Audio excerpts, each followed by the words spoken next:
Bonjour tout le monde et bienvenue pour ce nouveau numéro d'Espace de travail, le rendez-vous vidéo et long format que Mediapart consacre à cet univers bouleversé par l'atomisation du salariat, les transformations de l'économie ou les nouvelles techniques de management. Je suis aujourd'hui pour en discuter avec Mathilde Goannec, journaliste sociale à Mediapart. Bonjour. Bonjour. Et nous avons ensemble le plaisir de recevoir Yves Clos. Bonjour également. Bonjour à vous. Vous êtes le titulaire de la chaire de psychologie du travail au CNAM, le Conservatoire national des arts et métiers, et vous êtes l'auteur de plusieurs ouvrages, notamment Le travail à cœur, pour en finir avec les risques psychosociaux, c'était publié aux éditions La Découverte, et plus récemment, l'an dernier, en coécrit avec le sociologue Michel Golac, Le travail peut-il devenir supportable? On va revenir sur ces deux ouvrages, mais si vous êtes là, c'est bien sûr pour vos qualités propres, mais aussi, on va l'avouer Yves Clos, parce qu'on avait à peine commencé cette série d'espaces de travail que vous m'avez envoyé un mail que j'aimerais citer, où vous me disiez, je vois que vous commencez une série sur le travail, si jamais vous vouliez aller au-delà de la critique générale, bon, il y avait un peu de critique, et vous rapprocher des transformations réelles possibles, j'accepterais de le faire avec vous. Alors, je vous avoue qu'au début, j'ai trouvé ça un peu audacieux, quoi. Normalement, c'est nous qui choisissons nos invités, mais on s'est dit avec Mathilde que c'est pas souvent que quelqu'un nous appâte avec l'idée de transformation possible, réelle du monde du travail. Donc, vous avez 40 minutes pour relever ce défi, et je laisse Mathilde poser la première question. Donc oui, vous avez un point de vue très iconoclaste sur le sujet des risques psychosociaux, donc des RPS. Qu'est-ce qui vous embête, qu'est-ce qui vous chiffonne dans la montée de cette thématique dans l'espace public? Bon, iconoclaste, je ne sais pas, mais enfin, au fond, l'idée est assez simple, quoi. Enfin, je pars d'un principe, parce que j'ai un peu d'âge derrière moi déjà, que le vocabulaire est, comment dirais-je, affecté par un glissement lexical. Moi, j'aime bien dire une obsolescence programmée. Ça veut dire que c'est pas fini. Donc, on a eu souffrance, stress, risques psychosociaux, qualité de vie au travail, bien-être, voilà. Burn-out que j'ai sauté une première fois, mais c'est revenu, voilà. Et maintenant, on a même bore-out, c'est-à-dire l'ennui au travail. C'est la dernière livraison, j'allais dire. Bon. Et ça vous agace? Et alors moi, je m'intéresse beaucoup à ce glissement-là, lexical, quoi. Et au fond, mon idée est assez simple et discutable, hein, mais assez simple, c'est que c'est comme un peu dans la vie individuelle, quand le symptôme comme ça se déplace, c'est qu'il y a un déni du conflit derrière. Et je pense que... Enfin, un déni du conflit? Un déni du conflit, oui. De quel conflit? Alors c'est là-dessus qu'il faut bien être précis. Mon idée, c'est qu'il y a un déni du conflit sur les critères de qualité du travail, quoi. C'est-à-dire que, on part un peu du principe, qui n'est pas qu'un principe, qui est aussi un résultat, c'est que dans le travail réel de tous les jours, le point de vue sur ce que c'est que le travail bien fait, la qualité du travail, les évaluations sur cette question-là sont forcément différentes, plus que contrastées. Parfois, elles sont absolument contradictoires. Et en plus, je pense que, comme j'aime bien dire à mes étudiants, c'est pour les siècles des siècles. C'est-à-dire entre qui et qui? Entre ceux qui font le travail en première ligne, et puis ceux qui dirigent, et même ceux qui sont dans les hiérarchies intermédiaires. Moi, je pars du principe que c'est impossible d'être d'accord, d'avoir des points de vue superposables sur ces critères-là. C'est pas possible lorsqu'on dirige sur ce que c'est de bien travailler, qu'être voilà. bien au travail et de faire un bon travail. Travail bien fait. Travail bien fait. Voilà. Et ça monte, c'est un conflit de critères qui monte de plus en plus, parce qu'au plus on va vers les services, au plus cette question-là se pose. C'est plus compliqué de définir la qualité du travail quand on est dans les hôpitaux, en gériatrie, que lorsqu'on est dans l'automobile, sur les portières de voiture. Et pourtant, je suis bien placé pour savoir que déjà sur les portières de voiture, il ne peut pas y avoir de superposition de critères. C'est impossible. Donc moi, j'aime bien dire ça comme ça, pour les siècles des siècles. Et chaque fois qu'on a une organisation qui se raconte l'histoire, et c'est une belle naïveté sociale, que ça peut devenir superposable, qu'il peut y avoir un consensus sur ces questions-là, on a une organisation dangereuse. On a même eu des sociétés dangereuses.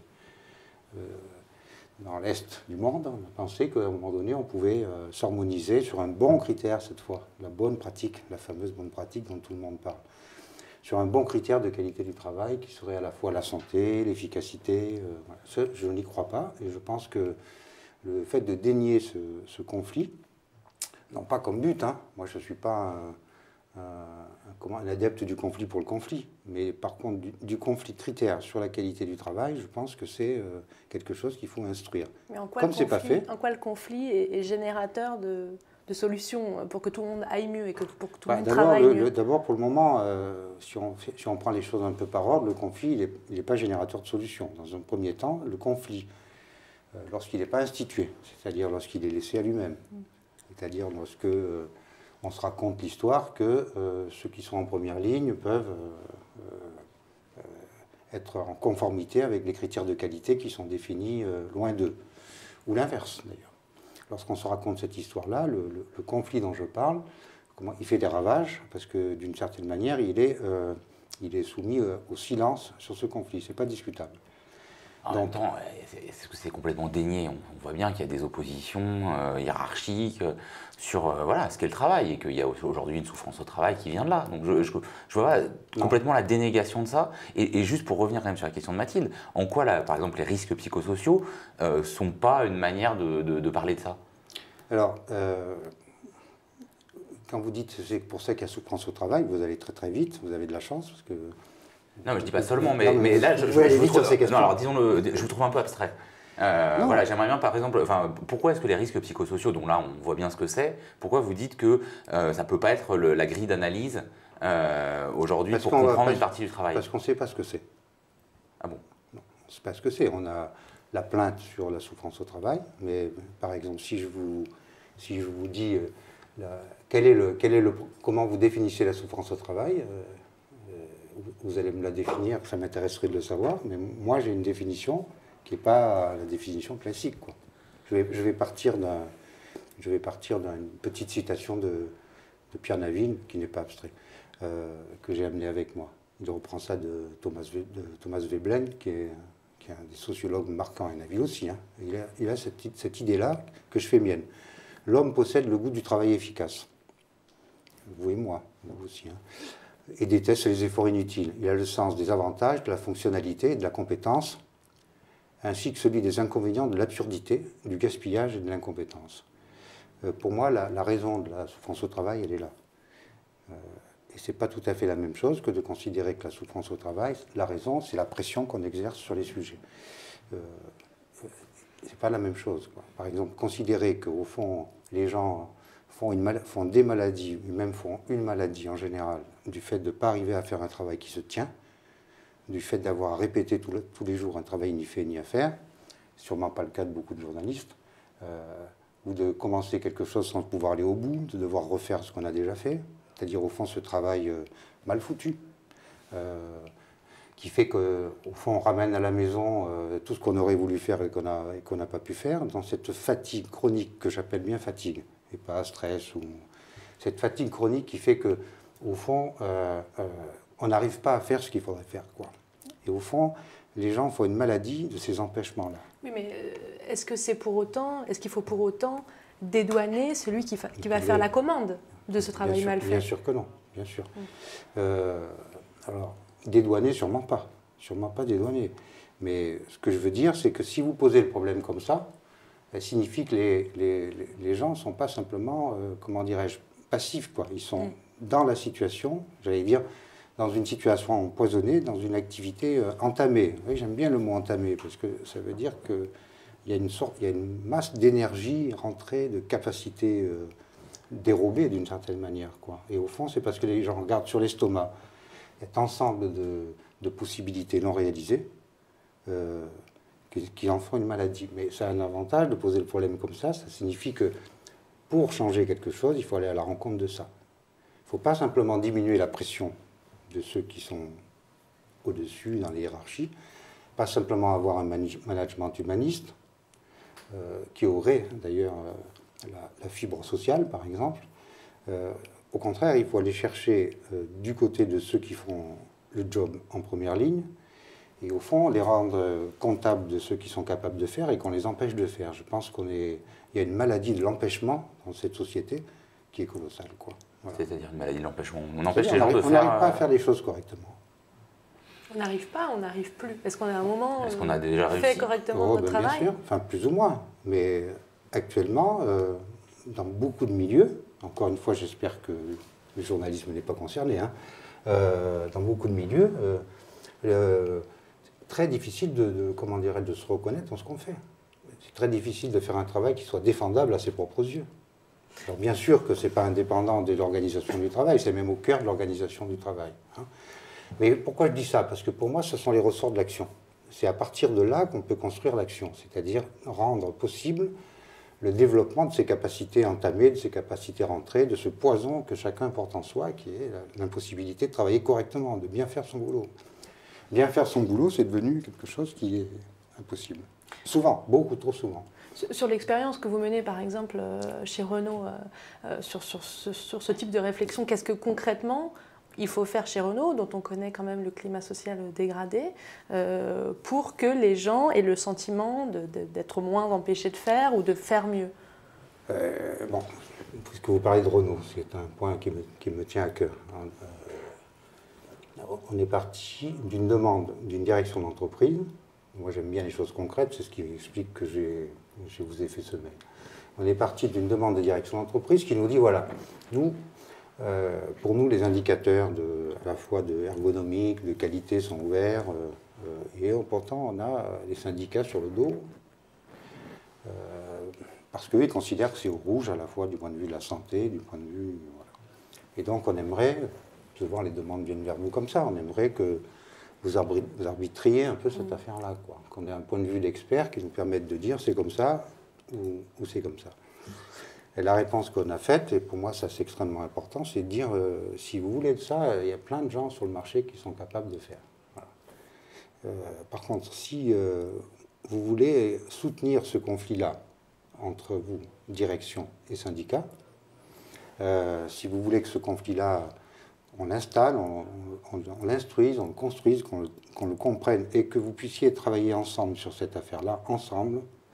Non pas vous en remettre ensemble à un expert qui vous dira telle est la vérité, mais à des experts, parce que moi je ne refuse pas le mot, hein, qui sont capables de vous aider à, comment dirais-je, à construire la vision de la situation, premièrement, et deuxièmement, qui sont capables de vous accompagner dans la confrontation, dans le conflit institué dont vous avez besoin pour... voilà. On a répondu ça, et c'est autour de ça qu'on s'est engagé avec l'entreprise et les syndicats d'ailleurs. Mais ça, effectivement, il y a des expertises, et dans votre livre « Le travail à cœur », voilà, vous avez quelques phrases cinglantes justement sur ces espèces d'audits commandés un peu à la va-vite qui appliquent une recette. En même temps, aujourd'hui, beaucoup d'entreprises, enfin beaucoup comme ça d'audits sont conduits en sachant qu'il faut faire impliquer le maximum dans le processus toutes les personnes de l'entreprise. Donc, encore une fois, c'est quoi la différence que vous faites entre la manière dont vous pouvez mener une expertise en disant qu'il faut instituer le conflit, en tout cas instituer un processus contradictoire entre les différents éléments de l'entreprise et les expertises dont vous vous moquez dans le travail à cœur? D'abord, je me moque de personne. Bon, moquer, c'est pas forcément le bon terme. Je critique, que vous voilà. critiquez. Parce que dans notre métier aussi, il y a des problèmes de conflit de critères de qualité du travail. Donc il faut les instruire. Donc j'essaie de faire ça, c'est tout. Hein. Je me moque de personne, je sais que c'est suffisamment compliqué. Non, mais mon terme n'était pas le bon. Vous parlez d'un marché quand même. Hein? Vous parlez d'un marché de l'expertise. Oui, bien sûr, bien sûr. Voilà. Mais je finis quand même sur Renault pour vous dire la différence. Il faut que j'avance un peu plus, quoi. Donc à partir de ce moment-là, à partir du moment où on dit à ceux qui nous demandent quelque chose, ben, vous êtes en désaccord sur un point précis, c'est-à-dire au fond, c'est quoi le travail bien fait, y compris sur la qualité des voitures et ainsi de suite. Hein. Pas seulement sur la qualité des postes, la qualité des produits, la qualité de la santé, la qualité du travail collectif, bon, un certain nombre de critères. Vous êtes en désaccord là-dessus. Ce qui est important, c'est que vous puissiez, comment dire, vous trouver en situation de ne pas pouvoir tricher avec le réel et de travailler vraiment entre vous là-dessus. Voilà. Et donc, on a besoin d'aller le plus profond possible dans les situations de travail avec des opérateurs de première ligne pour qu'eux-mêmes fassent, comment dire, l'inventaire de la question. L'inventaire de la question pour eux-mêmes. Et qu'est-ce qu'on constate, et qui pour moi est extrêmement important, c'est qu'entre les opérateurs eux-mêmes, dans les conditions sociales où ils sont placés, sur des chaînes de montage, entre les opérateurs eux-mêmes, il y a des conflits de critères sur la qualité du travail. Ça, c'est extrêmement intéressant. Et même, il y a un plaisir de leur côté de mettre sur la table des différences dans la manière de travailler, des différences de point de vue dans la manière de travailler, des différences entre eux. Il y a un plaisir de la controverse et du dialogue sur le travail. Et ça, c'est la source d'énergie à partir desquelles on peut construire les choses. Ce que je veux dire, c'est que, au fond, la ligne qu'on essaie de suivre, c'est trouver la source d'énergie dans le dialogue et le conflit autour de c'est quoi faire du bon boulot. Si on ne rétablit pas ça, entre opérateurs, j'entends bien, hein, je ne vous dis pas, là, le conflit social classique, si on ne rétablit pas le plaisir de parler boulot et de se confronter sur le travail entre opérateurs, ce que nous on appelle la controverse professionnelle, si on ne rétablit pas ça, il n'y a pas de solution à la question des risques psychosociaux. Sauf qu'aujourd'hui, une entreprise, c'est plus comme il y a 30-40 ans. On a des gens avec des statuts différents, des gens qui vont se croiser, un intérimaire, un sous-traitant, un salarié statutaire. Comment recréer du temps de controverse et de dialogue, alors même que l'organisation du travail est de plus en plus éclatée? C'est plus compliqué que ce que vous dites, parce que la situation dont je vous parle chez Renault, c'est 80% d'intérimaires. Et ça fonctionne quand même? Oui, ça fonctionne quand même. Oui, après, Renault reste l'image de la grande usine. Ouais. Maintenant, il y a aussi il y a plein de travailleurs individuels, des freelancers, des gens comme ça. Il y a des pans entiers des activités qui sont externalisées. Là, quand on vous entend, on se dit, bon, bah oui, c'est bien, ça peut fonctionner, mais entre à peu près une direction identifiée et des salariés, alors même s'ils n'ont pas des statuts exactement semblables, comme le disait Mathilde, qui travaillent ensemble. Aujourd'hui, je dirais que les produits, notamment les produits de service, ils peuvent être faits d'ailleurs de manière complètement délocalisée dans des pays, et il y a un bout en France, un bout au Maroc. Donc, comment vous organisez ça? D'abord, ne croyez pas que c'est si répandu que ça. C'est-à-dire la situation que je décris, les usines existent encore. Dans les services, on travaille encore beaucoup ensemble. Hein. Alors, ce que vous indiquez comme tendance, elles existent, hein, je ne le nie pas. Mais restez sociologiquement équilibré. C'est encore massif, et dans ce pays, on n'est pas simplement réunis en France en train de faire du télétravail. Hein. Bon. Non, mais dans le service, une plateforme d'appel, par exemple, mais attendez, avec des gens qui ont des fonctions très individualisées. Comment ils font pour se rencontrer? Mais attendez, quand même. Là, vous avez chez Renault 80% d'intérimaires. Vous avez posé la question des statuts. Oui. Alors, ce qu'on a constaté, et ça c'est une vraie découverte, parce que d'une certaine manière c'est même antisociologique, on a constaté, d'ailleurs, si vous avez rencontré Richard de Thiers, vous avez aussi dû le constater, que chez les saisonniers, chez les intérimaires, alors même que leur statut paraît les tenir à l'écart de toute situation d'implication dans le travail, paradoxalement, avec ces gens qui sont précaires, qui sont comment dirais-je, maltraités dans les situations de travail, on a constaté qu'ils sont particulièrement impliqués à partir du moment où on parle boulot avec eux, quoi. Voilà. Sans doute parce que c'est la seule chose qui leur reste en matière de dignité professionnelle, mais aussi parce que souvent ils sont mis dans des situations les plus dures, et comme ils sont dans des situations très dures, ben évidemment ils sont très très attachés au fait de desserrer les taux des contraintes du travail réel de tous les jours, quoi. Donc c'est très impressionnant de voir que la précarité n'est pas un obstacle à l'engagement dans le dialogue autour du travail bien fait, quoi. Et que même chez ces gens-là, comme on dit, la question du travail bien fait est ce qui reste encore jouable, quoi. Encore mobilisateur. Encore mobilisateur, quoi. Alors ça m'intéresse beaucoup, parce que ça signifie que la précarité n'est pas un obstacle sur cette question-là. Elle est évidemment une catastrophe du point de vue du statut social, de l'emploi, mais en tout cas, la source d'énergie dont je parlais tout à l'heure, elle est impressionnante, comment on peut la trouver à cet endroit-là. Voilà. Autrement dit, ce que je veux dire, c'est que cette question de bien faire son travail est une source d'énergie sociale, dialogique extrêmement importante. Et comment, parce que là moi je ne peux pas m'empêcher d'entendre, je disais tout à l'heure vous étiez titulaire de la chaire de psychologie du travail, c'est-à-dire qu'on vous entend, en gros ce que vous nous dites c'est que pour beaucoup le travail non seulement est un travail empêché, c'est-à-dire qu'on ne peut pas faire de bon travail, en fait c'est un travail qui perd son sens. Moi, je ne peux pas m'empêcher de me dire que est-ce que vous êtes sûr que la racine du mal, elle est là? Oui. Est-ce que c'est pas aussi le fait qu'il y ait de moins en moins de travail, que les retours sur investissement demandés par les actionnaires sont de plus en plus grands dans le cadre d'une économie mondialisée et que donc ça fait peser le poids de la productivité sur les salariés. Enfin, est-ce que votre hypothèse, elle est pas un peu déformée par la focale que vous avez choisie? C'est-à-dire que après, je veux bien les processus, la manière dont on l'organise, mais pourquoi est-ce qu'on décide, pour moi, ce qui semble être un peu a priori, que non, ça vient d'un travail qui ne peut pas bien se faire? Enfin, quelles sont les raisons? Mais c'est pas contradictoire. On pourrait même dire que le fait que les actionnaires exigent des retours sur investissement aussi rapides et aussi importants est sans doute l'une des causes majeures du processus que je décris. Parce que d'une certaine manière, faire ça, ça signifie développer le court-termisme, chercher une efficience à très court terme sur le travail, sacrifier la qualité des produits, sacrifier bien sûr la définition des postes de travail, sacrifier l'initiative des salariés. Donc oui, il y a un lien très fort. Ce lien, je ne l'évacue absolument pas. Mais comme mon souci, c'est celui de l'action, je me demande comment attaquer le problème. Alors je peux faire de manière assez classique, comme on le fait dans les risques psychosociaux, organiser la protestation et la parole des intellectuels qui vont critiquer ce monde qui va si mal, quoi. Et je vous avoue que quand j'entends ça, je suis assez à l'aise avec ça, ça ne va pas très bien. Mais ce qui me préoccupe, c'est la stratégie d'action qui est derrière. Comment on agit, quoi. Quel est le ressort à partir duquel peut se reconstruire une volonté collective de transformation.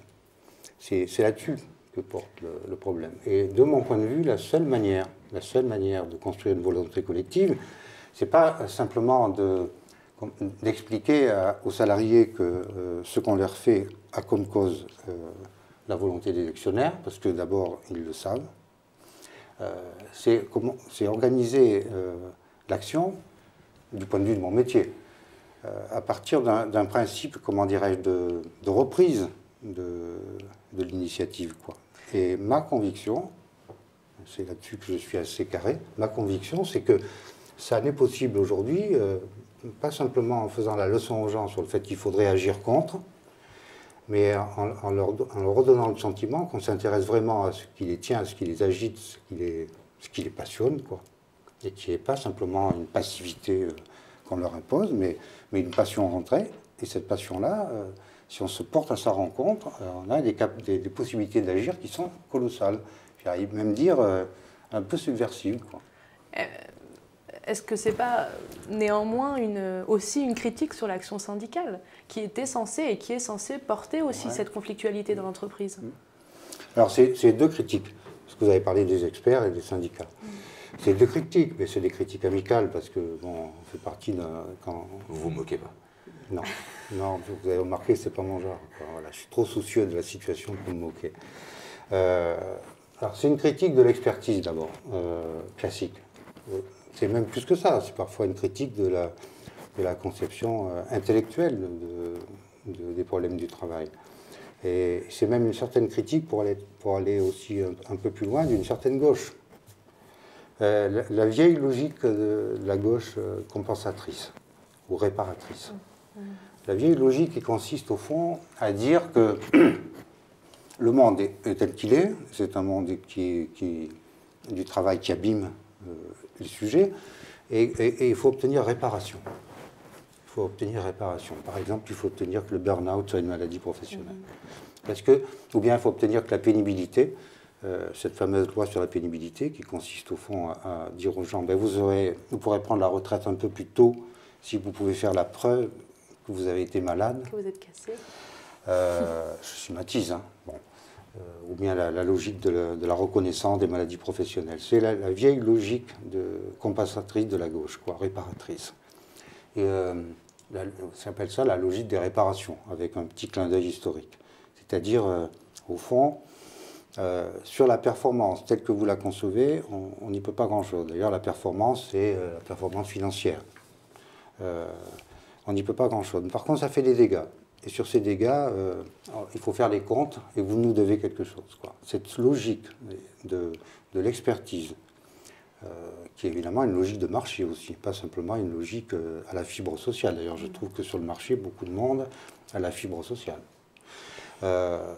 Cette logique de la compensation est, à mon avis, une logique en impasse absolue. D'abord parce qu'elle est faible du point de vue de son efficacité, mais en plus elle a un défaut majeur pour moi, si vous suivez le raisonnement, bien c'est qu'elle place les travailleurs, enfin les gens qui sont, j'allais dire, au front tous les jours, sous la coupe de l'expertise médicale et même, parce qu'il ne faut jamais oublier cette affaire-là, hein, des collectifs d'assureurs. Voilà. L'assurance et l'expertise font des experts une sorte de protection, de bouclier pour les travailleurs. Et ben, cette mise en coupe réglée de ceux qui sont directement dans le travail, qui cherchent au fond, malgré tout, à faire les choses correctement, et qu'on décrit comme des victimes de burn-out à qui il faudrait reconnaître des maladies professionnelles, d'une certaine manière, là, il y a une logique de l'expertise qui est, comme je l'ai dit, compensatrice, réparatrice, que je trouve très dangereuse pour l'action du monde du travail lui-même, qui est possible. Et sur les syndicats, on est dans la même Alors, logique. ça a à voir, parce que quand je dis qu'il y a une logique, la vieille logique compensatrice de la gauche, évidemment, Ils sont inclus dans... Oui, non, parce qu'on pourrait dire qu'effectivement, les syndicats seraient le lieu de ce que vous appelez l'institution du conflit, avec un débat sur la qualité du travail. Ça pourrait être ce lieu-là. Ça pourrait. Votre conditionnel me va bien, ça pourrait. Seulement, la conception de la conflictualité qui existe, encore une fois, dans le monde syndical ou même dans une certaine gauche, c'est une conflictualité classique.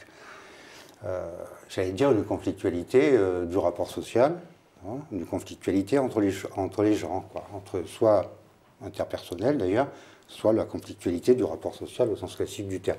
Les statuts, les salaires, les emplois, question absolument capitale, hein, on est bien d'accord, je ne l'évacue pas.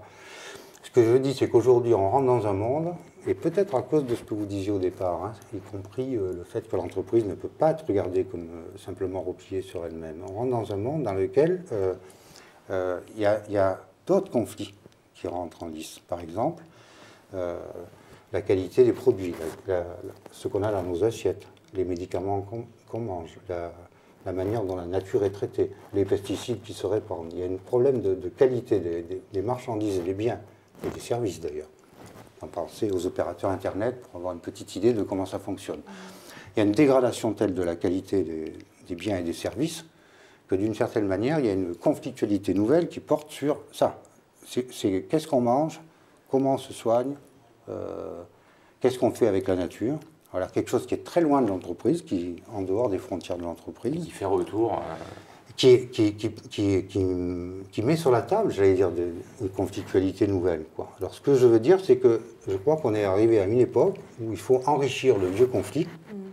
Et moi, j'ai rien de... Sans le gommer. Voilà, j'ai rien contre les vieux conflits. Voilà, au contraire. Sauf que je pense que si le vieux conflit tourne en rond, c'est-à-dire s'il n'a pas de nouveaux objets, si on n'enrichit pas, si on ne développe pas, ben c'est un conflit qui est sans issue, quoi. Je pense que ceux qui travaillent, ils sont aujourd'hui comptables de la qualité des produits, des assiettes, ce qu'on a dans les assiettes, les médicaments et ainsi de suite. C'est à eux qu'il faut faire appel pour que ces questions-là soient traitées. Et de ce point de vue-là, le travail, ce n'est pas qu'un problème, c'est aussi la solution. C'est-à-dire le fait que la qualité du travail puisse être portée par ceux qui le font, qu'on s'arc-boute sur ces questions-là et qu'on se fasse couper en quatre sur ces problèmes-là. Si le syndicalisme s'occupe de ça, je pense qu'il a un avenir.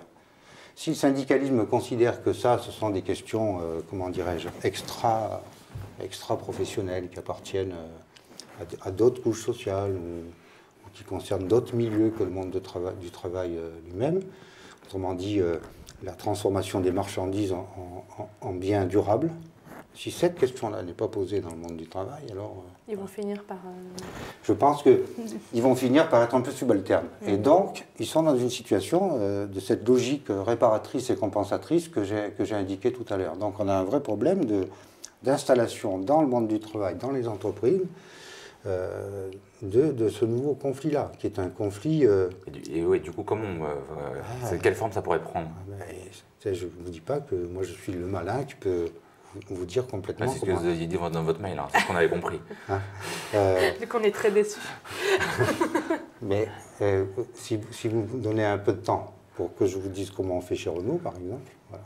chez Renault, on est parti de la manière dont les opérateurs de base sur les chaînes de montage installent, j'imagine que vous avez des voitures.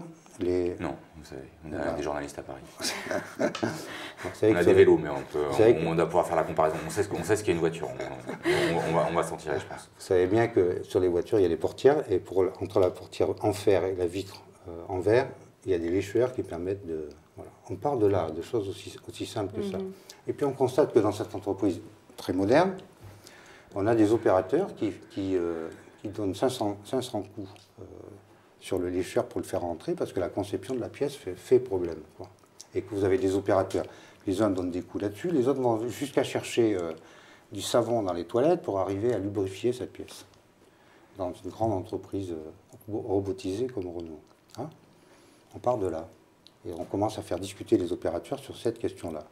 Et puis on instruit ce conflit de critères. C'est-à-dire si vous avez, et c'est un vrai problème technique en plus, hein, si vous avez un lécheur trop dur, vous avez une vitre qui tient bien, vous n'avez pas de dégradation du produit, de la durabilité de la voiture, mais par contre, vous avez des gens qui s'abîment les mains, et l'inverse. Donc ces conflits de critères-là, on les instruit d'abord entre opérateurs, et ensuite on les installe au milieu de l'organisation, et on fait descendre l'organisation sur ces problèmes-là, et on fait discuter de ça. On inverse en fait la... Voilà, l'idée c'est pas de faire remonter les problèmes. Si vous voulez, je suis un peu fatigué par l'idée que nous devrions tous faire remonter les problèmes. Sauf que j'ai remarqué que plus les problèmes montent, et quand ils montent, ils se perdent en route. Donc l'idée c'est de contraindre l'organisation à descendre autour de ces petits problèmes, la vie ordinaire, la qualité d'une pièce, la qualité d'un produit. Que tout le monde soit convoqué pour faire le tour de cette question-là. Voilà. Et c'est ça que j'appelle organiser l'action. Et ce que j'ai remarqué, pas tout seul, hein, toute une équipe a travaillé comme ça, c'est que j'ai remarqué, c'est que lorsque vous instruisez la chose comme ça, vous allez chercher des ressources à tous les niveaux de l'organisation qui sont mobilisées par le fait que c'est relativement insupportable, quoi, que des questions aussi petites que celles-là ne soient pas traitées et qu'elles soient laissées en jachère, refoulées en permanence. Donc, je suis convaincu que revenir sur ces réalités-là, réinstaller le conflit, non pas le conflit social classique, mais le conflit de critères sur cette affaire-là, ça enrichit le conflit social. Et que le conflit social peut bénéficier du développement de ces nouveaux conflits-là, qui portent sur la qualité des produits, des matières, et même de la, comment dirais-je, des marchandises, quoi. Alors penser le travail, le conflit social dans son ensemble, hein, pas seulement à l'intérieur de l'entreprise, même si ça ne veut pas dire abandonner les rapports de domination qui peuvent exister à l'intérieur, c'est aussi penser le non-travail, et notamment le non-travail contraint qu'est le chômage. J'aimerais qu'on revienne en images sur une décision récente prise de généraliser le contrôle des chômeurs. C'est un extrait d'un reportage de LCI. Alors donc je vous reçois ce jour, monsieur, dans le cadre de votre inscription. Aujourd'hui, ce sont les conseillers des agences Pôle emploi qui sont chargés des contrôles. Mais à partir du mois d'août, 200 agents seront répartis partout en France avec une seule mission, s'assurer que tous les chômeurs recherchent activement un nouvel emploi. Ce système de contrôle a été testé dans 3 régions l'année dernière. Résultat, 34% des demandeurs d'emploi affichaient une recherche insuffisante. Alors, qui sera contrôlé ? Tous les demandeurs d'emploi indemnisés, de façon aléatoire ou bien après le signalement d'un conseiller. L'agent pourra inspecter les dernières démarches du chômeur et même organiser un entretien avec lui dans le but de dynamiser sa recherche. La fiche de paie du mois de mars. Mais attention, le demandeur d'emploi peut écoper d'une sanction. Si la recherche est avérée insuffisante, il pourra être radié 15 jours. En cas de récidive, la radiation peut aller jusqu'à 6 mois. Concrètement, cela veut dire que pendant cette période, il ne touchera pas ses allocations chômage. Et en cas de faute répétée, il pourra être radié définitivement. Ces nouveaux contrôleurs viendront compléter le travail des 400 agents chargés de lutter contre la fraude. L'année dernière, ils avaient permis à Pôle emploi de récupérer 100 millions d'euros. Dans un entretien qu'on avait fait ensemble il y a déjà quelques années sur Mediapart, vous parliez des procédures déconnectées du réel proposées par Pôle emploi. Est-ce que cette mesure de généralisation du contrôle des fraudeurs fait partie de ces procédures déconnectées du réel pour vous ? Oui, je pense que l'angoisse sociale dont je parlais tout à l'heure, sur le fait qu'il y a quelque chose qui échappe du réel, quoi, hein, qui est du côté d'une situation que personne ne contrôle plus vraiment, quoi. Et même Pôle emploi sur le chômage, quoi. cette angoisse-là, on sait bien, quand on fait un peu de psychologie, cette angoisse-là, elle provoque une tentative de maîtrise des situations par des procédures, quoi. D'ailleurs, partout maintenant, quand le travail devient compliqué, on s'imagine qu'on va pouvoir pasteuriser le réel avec la procédure. Cette pasteurisation-là, c'est le fléau de ce début de siècle, d'ailleurs de la fin de l'autre aussi. Voilà. Cette pasteurisation, je pense que en Pôle emploi, on peut en avoir, j'allais presque dire encore plus que dans les situations de travail habituelles. Parce que alors là, moins on sait faire, plus on met des procédures abstraites, informes et sans goût. Oui, et puis des procédures qui protègent l'organisation du réel, justement. C'est le triomphe de la fonction support par rapport à... Voilà, c'est ça l'idée qu'au fond, au moins, on est capable d'établir, voire de démontrer qu'on fait quelque chose. Puisque, d'une certaine manière, on multiplie les tentatives d'apprivoiser le réel avec de la procédure et de la technique, quoi. Donc cette espèce de fuite en avant, en réalité... Comme d'ailleurs sur le reste, gaspille considérablement la seule énergie valable, c'est-à-dire l'énergie de ceux qui ont envie de travailler, c'est-à-dire les chômeurs. Je fais cette hypothèse-là. Alors, s'il faut discuter de ça, discutons de ça. Si l'idée, c'est que les chômeurs n'ont pas envie de travailler, qu'au fond, ils se satisfont assez de la situation dans laquelle ils se trouvent, quoi. Et qu'au fond, comme ils se satisfont de cette situation-là, il faut les contraindre à chercher du travail. Si c'est ça l'idée, c'est de ça qu'il faut discuter. C'est-à-dire qu'il ne faut pas discuter de l'engouement de la procédure à Pôle emploi, mais de cette hypothèse de base selon laquelle les chômeurs n'ont pas envie de travailler. Ce que je ne crois absolument pas, parce que justement, pour les mêmes raisons que celles que j'indiquais précédemment, ce qui rend les chômeurs parfois fous, c'est de se sentir superflu dans cette société. C'est-à-dire d'avoir le sentiment qu'au fond... ils sont assistés. C'est extrêmement compliqué de se sentir assisté. Extrêmement compliqué. Alors là, on peut se trouver dans une situation où on est non seulement assisté, mais traqué. Ce qui fait quand même deux statuts particulièrement difficiles à supporter. Mais je continue à penser que de se sentir assisté, c'est-à-dire de se sentir en trop dans une société, c'est une véritable malédiction qui pèse sur des millions de chômeurs, parce que bon, c'est bien que les chiffres sont encore plus importants que ceux que les statistiques le donnent, quoi. Donc, l'idée que, en prenant le problème comme on le prend là, la seule énergie qui est capable de nous faire avancer, à la fois dans le travail et dans la société, c'est-à-dire l'engagement potentiel des gens, cette espèce d'activité entamée, d'activité rentrée, tout ce que les gens ont sur l'estomac comme énergie gaspillée. Comme disent les physiciens, l'énergie est dissipée. Et elle est dissipée aussi chez les chômeurs. Au lieu de prendre le problème comme ça et d'aller les chercher là où ils sont, c'est-à-dire là, on va les chercher là où ils ne sont pas, c'est-à-dire finalement des délinquants. Et ça, je pense que c'est pas bien. Pas moralement, je pense que même pas la peine de faire des leçons morales là-dessus, c'est pas efficace. C'est-à-dire ça ne marche pas et ça ne marchera pas, sauf pour dire nous avons fait tout ce qu'il faut. Mais du coup, est-ce que aussi cette situation-là du chômage et du chômage de masse qu'on vit actuellement, ça n'a pas un effet sur le travail lui-même? C'est-à-dire, est-ce qu'on peut encore parler du travail? Est-ce qu'on peut encore faire bien son travail quand on a la menace du chômage à côté? Est-ce que du coup, ça brise pas un peu dans l'œuf la volonté de faire bien? Bien sûr, c'est un peu comme tout à l'heure. Bien sûr, puisque le chômage, ça fait peur. Et l'idée qu'on peut se retrouver du peu qu'on a ou rien du tout dans laquelle les chômeurs se trouvent, c'est évidemment, ça inhibe considérablement l'initiative, l'intelligence collective et individuelle d'ailleurs, dans le monde du travail, même l'innovation. Donc le chômage, de ce point de vue-là, c'est un vrai poison social, pas seulement pour les chômeurs, mais pour les travailleurs, parce que ça les abîme en leur fort intérieur par anticipation, j'allais dire.